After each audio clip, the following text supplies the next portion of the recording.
políticas y fiscales diferentes, nuevas herramientas financieras que nos pueden ayudar en nuestro desempeño profesional. Y esto solo se adquiere a través de la educación profesional continua. Entonces, aquí podemos ver en esta lámina cómo ha venido sufriendo cambios la educación profesional en los últimos 200 años. El siglo pasado se caracterizó por ser una sociedad informada.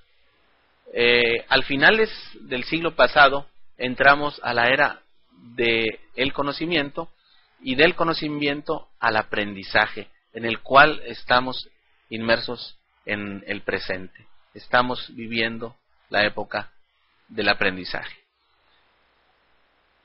El tema de estas conferencias es la información, el contador público y la sociedad. En ese sentido, yo agregaría un elemento adicional que es, o dos elementos que son el conocimiento y el aprendizaje. El objetivo de mi plática es que los contadores públicos sepan que detrás de la información está el conocimiento y el aprendizaje. No manejar la información a secas o de manera aislada, como única variable con la cual el contador público tendrá que vincularse, tendrá que saber manejar esta información. La última lámina que ustedes ven aquí es la conclusión a la cual he llegado al hacer el análisis del fenómeno de la información. Y con ello estamos hablando que el contador público en la sociedad de la información está obligado a participar junto con otros profesionales de las diferentes áreas o disciplinas profesionales que existen en una educación profesional continua para transformar la sociedad, transformarla de una sociedad informada a una sociedad del conocimiento y del aprendizaje. Este debe de ser el objetivo al cual nosotros tenemos que llegar. Y este es el comentario. No sé si tengan alguna pregunta o comentario. Yo que estuve escuchando toda su conferencia, ¿cuál cree, como opinión personal, que sean los principales puntos para que una persona pueda pasar de ser una persona informada a una persona de aprendizaje? ¿Usted se considera de verdad, y lo admiramos, como una persona de aprendizaje porque está aquí expresando todo su conocimiento y lo sabe hacer? Entonces, ¿cuáles son los primeros puntos que uno como estudiante debe enfocarse para poder llegar a hacer eso? Muchas gracias por sus comentarios. El principal punto que el recién egresado debe tomar en cuenta es entender, insisto, que la carrera no terminó con la obtención del título.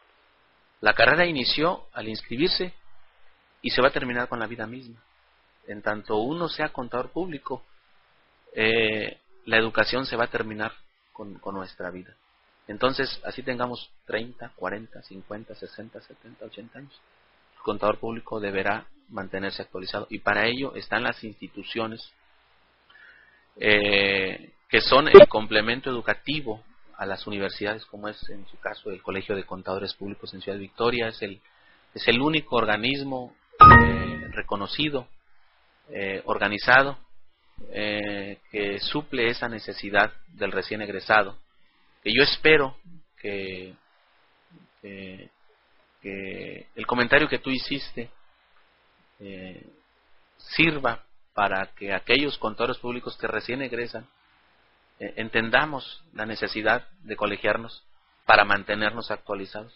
No es una situación social, ni política, ni de ninguna otra índole, es simplemente mantenerse actualizado. Y por ejemplo, bueno, a usted le tocó los temas de la era, de cómo va progresando el contador público. En la primera conferencia hablamos sobre la tecnología y sobre cómo cada vez nos íbamos actualizando más. Y si nosotros fuimos pasando de ser una persona informada, después de aprendizaje, ¿qué cree que venga en los próximos tiempos o qué nos va a tocar en este futuro? Una pregunta muy interesante. ¿Hacia dónde vemos la Contraloría Pública en los próximos 7 años? ¿Cómo vemos la educación profesional continua en el corto plazo y en el largo plazo? Te puedo asegurar, sin temor a equivocarme, que este tipo de eventos con los cuales estamos interactuando en este momento de educación a distancia serán las herramientas más útiles. Deberán en estos años de configurarse todos los consejos de educación a distancia de acuerdo a las diferentes disciplinas. Entiendo que estamos hablando este mensaje dirigido a los contadores públicos, pero cualquier profesión deberá transitar por el mismo camino, por el camino de la educación profesional continua. ¿En dónde veo yo este tema? Yo lo veo totalmente virtual, totalmente a distancia, todo lo veo a través de una máquina. Por supuesto que habrá situaciones presenciales, las cuales yo les recomiendo en algunas pláticas que he podido estar en el tema que tú tocas, de la educación a distancia. Advierto de los riesgos que implica la educación a distancia, como es la frialdad y la pérdida de la sensibilidad que se da cuando percibes físicamente a una persona, viéndola a sus ojos o teniéndola de cerca. Esa parte habremos de desarrollar habilidades, los que nos encarguemos de la educación profesional continua, para generar el deseo, así como a veces tenemos el deseo de ir a escuchar presencialmente la conferencia de tal persona por su capacidad y destreza para manejarse en público y atender todas las preguntas de las personas que utilizan la capacitación presencial. Deberemos de desarrollar habilidades para generar sinergias que nos permitan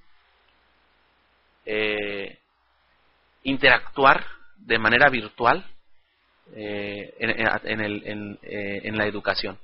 Veo a los próximos años la educación con un potencial a distancia. Obviamente que esto tiene sustentos. Uno de los sustentos es la población de nuestro país que está en edad universitaria y la población de nuestro país económicamente activa y que desarrolla actividades profesionales. Por citarte algunas cifras, te puedo decir que aproximadamente 10 millones de mexicanos tienen la edad entre 18 y 23 años. Es una edad universitaria, dentro de los cuales la oferta educativa solamente alcanza a cubrir el 30%, lo cual no quiere decir que los demás no estudien, simplemente estudian con un rezago.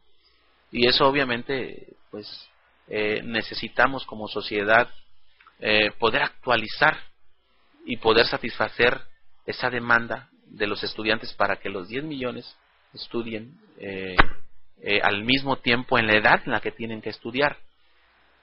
Pero toda la infraestructura física, que era el modelo educativo, obviamente que tiene que cambiar para convertirse en modelos de educación a distancia.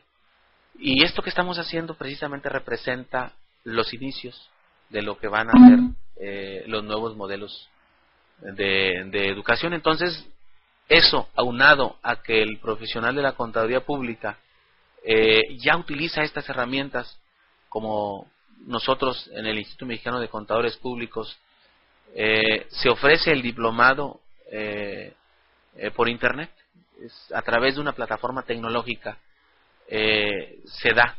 Entonces, lo que ya existe, aunado a la necesidad de la sociedad, hablando de los jóvenes, de incorporarse a las nuevas tecnologías, específicamente hablando del punto que tú tocas, pues es ver a la contaduría pública con un alto número de estudiantes en línea.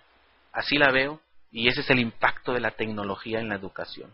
Estamos preparados en el instituto.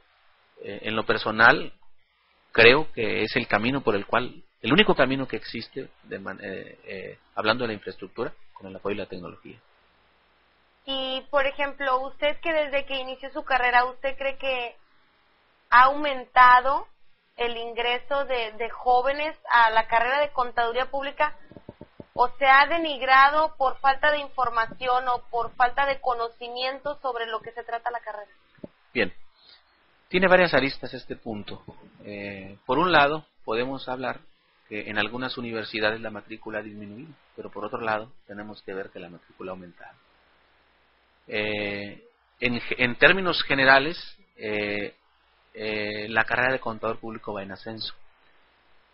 Simplemente hay que precisar que existen universidades privadas que por las situaciones económicas por las cuales estamos viviendo, ellos ven disminuida la matrícula. Y vemos por otro lado que las universidades públicas, por obvias razones, es un derecho que nos da la ley. Yo tengo la oportunidad de ser egresado de esta universidad. Y en este caso, pues nosotros vemos un incremento en la matrícula por efectos socioeconómicos. En términos generales, la matrícula del contador público, pues obviamente va en ascenso. Pues muchísimas gracias por la participación que tuvo.